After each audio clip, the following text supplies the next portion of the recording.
mind has a mind of its own, and it won't leave well enough alone. And my brain can't control itself, so I need you to help me and be patient. Don't go. I have a severe form of bipolar. It's bipolar type 1. I lived in a household where mental health and mental illness wasn't a topic that any of us really knew much about. I grew up in a nice neighborhood in Southern California, really sunny. Great parents. My mom, my dad were always around. So in my situation, it wasn't a matter of any sort of extreme neglect. And I think what happened is when I started to experience some severe stress in my late teens, I went into a really bad depression. I just felt sad, and I didn't know why I felt sad. I was about 20 years old at this point.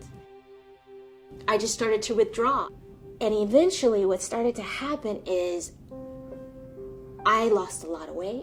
2-3 years later, still going through this depression, I became completely unconscious of the days. And meanwhile, my head was racing with all these different types of thoughts. Eventually, my friends started to notice I would talk out of my head.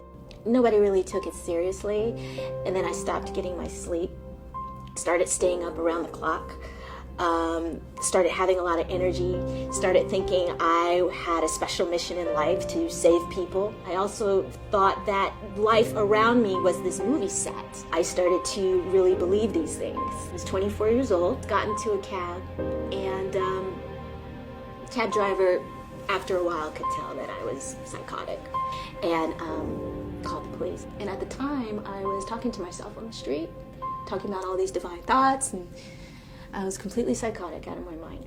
And law enforcement thought that I was on drugs. I'd never done a drug.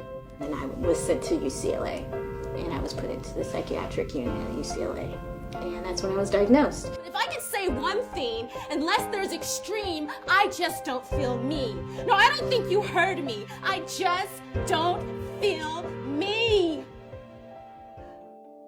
Bipolar type 1, you have the same thing as type 2 where you have the severe depressions. What designates bipolar type 1 from bipolar type 2 is psychotic features and the clearly manic state. Nobody can live every single day in that state.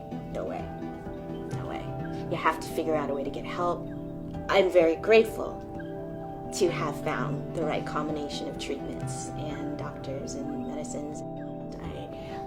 On a type of medication they call a mood stabilizer. So individuals that had bipolar disorder, mood stabilizers are really effective. If I didn't have the experience of having this bipolar condition, I wouldn't be writing poetry probably. I became more creative. I became more creative when I was finally put on the right medicines because I was able to channel all those extreme emotions that I went through. I feel like there's a zipper on my brain, and when I sit down and I write something, I feel like I'm letting the zipper unfold, and then just like boom, like come all these thoughts. I'm tapping into the mixed episodes when I was in the hospital. When I was first diagnosed, there was nobody talking about this stuff. Now, more people talking about it. There is no health without mental health. And then Harmony reached out at me. And she said, "It's okay. Your passion is only overrated. We know where it's coming from. If you don't take those breaths long enough to keep it sated, it's okay to be you."